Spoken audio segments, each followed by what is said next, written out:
This is things I wish I could say in Sunday school. I want to share some thoughts and ideas that are different than what we usually hear. My goal is to be really honest rather than inherently faith-promoting. I hope these ideas may spark some interesting discussions with your friends, families, or classes. Please enjoy.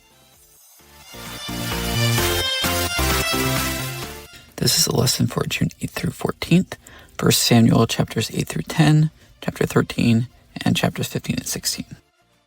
Today's topics are the beginning of Kings, to obey is better than sacrifice, and the Lord looketh on the heart. We are heading into the saga of Saul and David. I love the story of Saul. Before I get into the content for this week, I want to plug a TV show.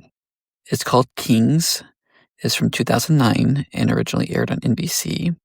It's basically a modern retelling of the story of Saul and David. I really liked it.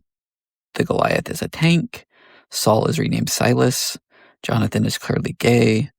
But they weave a complicated story and family dynamics with great dialogue and acting, especially from Ian McShane. Go check it out. It's only 13 episodes because the ratings were terrible and it was very expensive to produce. It's streaming on the Roku channel right now for free with ads when I checked. Anyway, back to the chapters for this week. Samuel is the prophet and the people want a king. Samuel's own sons are not good judges. They are taking bribes for favors. The people ask for a king. God feels rejected and assents to a king. Samuel still tries to convince the people that this is a bad idea. He tells them that a king will take advantage of them and serve himself. The people don't care and still want a king. I can't help but see parallels here between the current political situation in the United States and this story. We elected Trump a second time, even though it was clear that he did not care about the people as a whole. He just wanted to serve himself.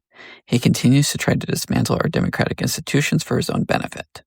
That's why there have been many no kings protests in response. He clearly wants to be king. Talks about a third term as president when that couldn't be more clearly against the Constitution. Yet the American people voted for this. I'm still in shock and disbelief. I've tried to make sense of it.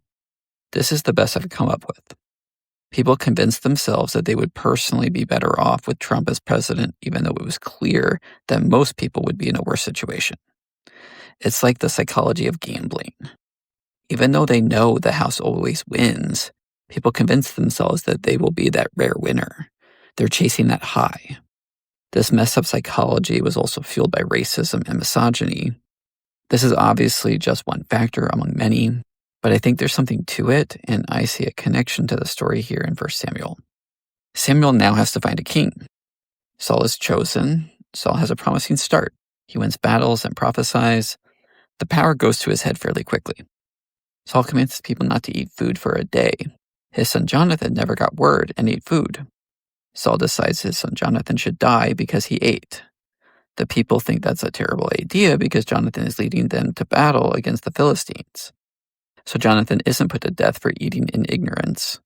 Then in chapter 15, Saul is commanded by God to destroy the Amalekites and all they have. Then Saul decides he has a better idea and saves some cattle to sacrifice to God. Samuel finds out about this and confronts Saul. I'll read verses 22 and 23.